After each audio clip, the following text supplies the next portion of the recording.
Alright, let's get something out of the way right now.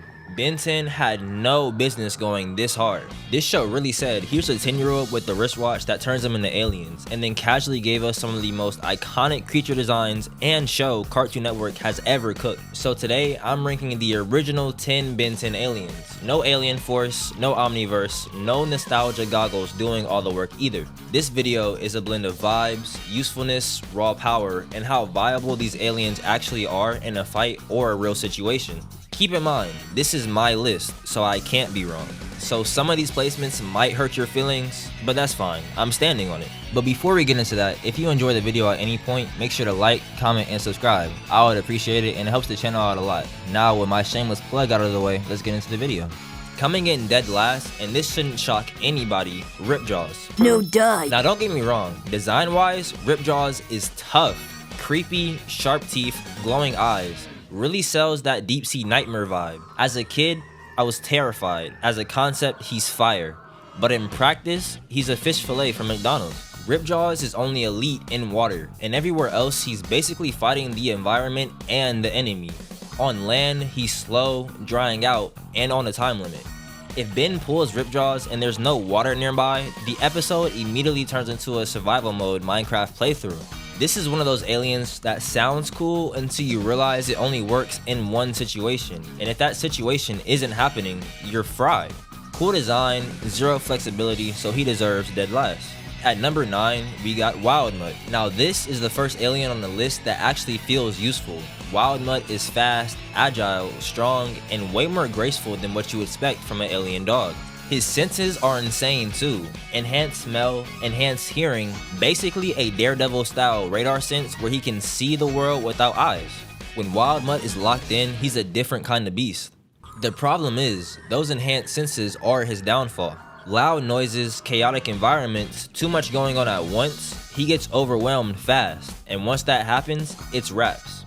Wildmutt isn't bad, he's just inconsistent. You don't want to rely on an alien that can get mentally overloaded mid-fight. He's a great tracker and a solid brawler, he's just too fragile to put any higher. At number 8 is Stinkfly. On paper, Stinkfly is actually kinda broken. He can fly, he's strong, he has a full 360-degree vision, and he's shooting adhesive or flammable slime out of his mouth and eyes. On top of that, he can also release toxic methane gas that straight up suffocates enemies. That's a crazy kit, but here's the thing I'm neglecting to mention. Being Stinkfly probably sucks. He smells awful.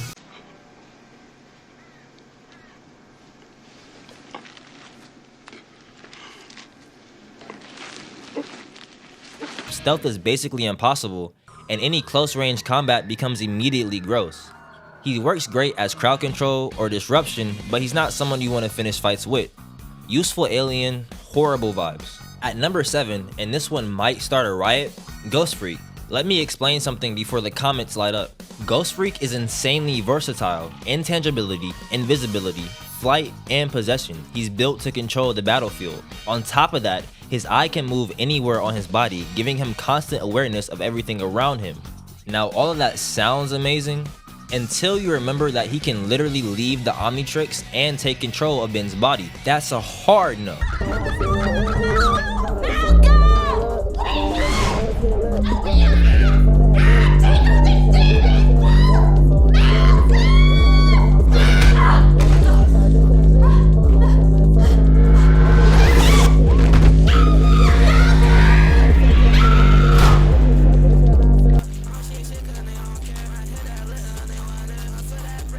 No other alien on this list actively poses a threat to Ben himself.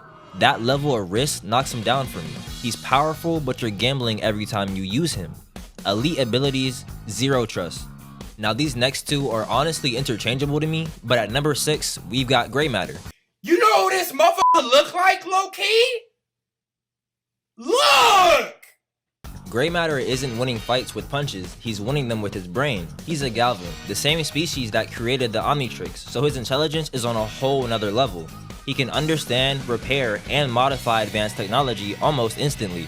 Give Gray Matter prep time and access to tech and he becomes terrifying. He can turn the environment against you, outthink enemies way stronger than him, and solve problems before they even become problems. But if he gets grabbed, it's GG's. Gray matter is a genius, but he has the survivability of a stress ball. And with all that being said, that's why he's my number 6 pick. At number 5, we got Upgrade. This is where things stop being situational and start getting fun. Upgrade is a living liquid metal alien that can merge with any technology and enhance it beyond its original limits. Vehicles, weapons, computers, iPhones, or Androids. It doesn't matter. He doesn't just use tech, he becomes it. And that's why he's so high. There are a few situations where Upgrade feels like a bad pull, like if he's fighting someone with electric abilities, magnetism, or he can just straight up download a virus. Combat, mobility, hacking, and utility. He's always doing something useful. Low-key, this is the alien you want in real life, especially if you edit videos. At number 4, we got Four Arms. See what I did there?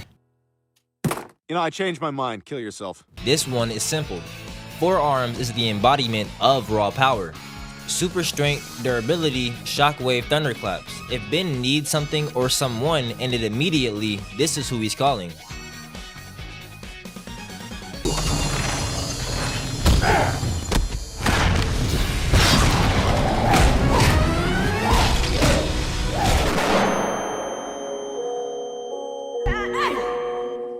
Is he subtle? No. Is he flexible? Not really. But sometimes you don't need flexibility. Sometimes you just need someone deleted from the situation, and Four Arms does that than almost anybody else in the entire Omnitrix. There's a reason Four Arms is Ben's go-to alien. Quick little side tangent here. From here on out, none of these are bad pulls. If Ben gets any of these top 3, he doesn't really have to try. This is where opinions start differing from the norm. At number 3, Accelerate. I know. If you want to fry me in the comments, I completely understand. Accelerate was one of my favorite aliens growing up, and he low-key still is, which is why I have him in my top 3. Speedsters are always broken, and he's no exception. Super speed, enhanced reflexes, and friction control. He's running up walls, across water, and moving so fast that time basically stops around him. Here's what makes Accelerate special.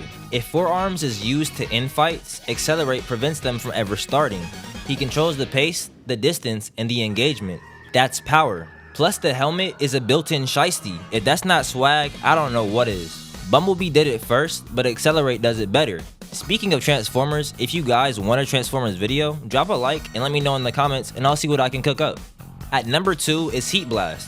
Heatblast carried early Ben 10, no debate. Pyrokinesis, fire shaping, and flame propulsion. He's launching himself like a rocket, throwing fireballs, and controlling entire areas of the battlefield. His volcanic rock body makes him insanely durable, and he shrugs off heat like it's nothing. Yes, his weakness is water. Ripjaws is somewhere cheering right about now. But that's fair, because in most situations, Heatblast is overwhelming, he's reliable, destructive, and iconic for a reason. And finally, at number 1, drumroll please.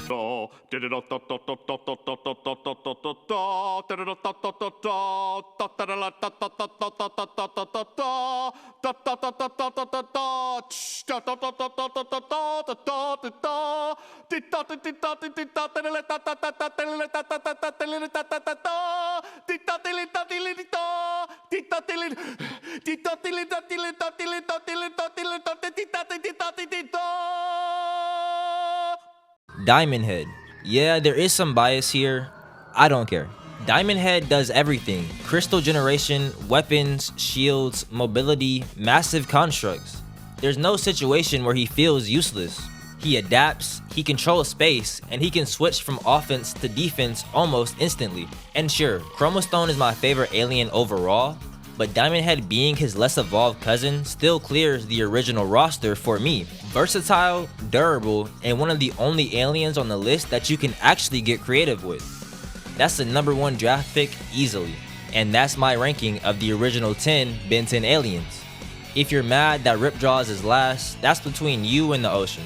If you think Four Arms should be number 1, I get it. You're wrong, but I get it. Go ahead and drop your ranking in the comments, because I already know this section is about to turn into an entire war. Like the video if you enjoyed it, subscribe for more content like this, and don't trip, Ben 10 isn't done on this channel. And like always, I'll catch y'all in the next one.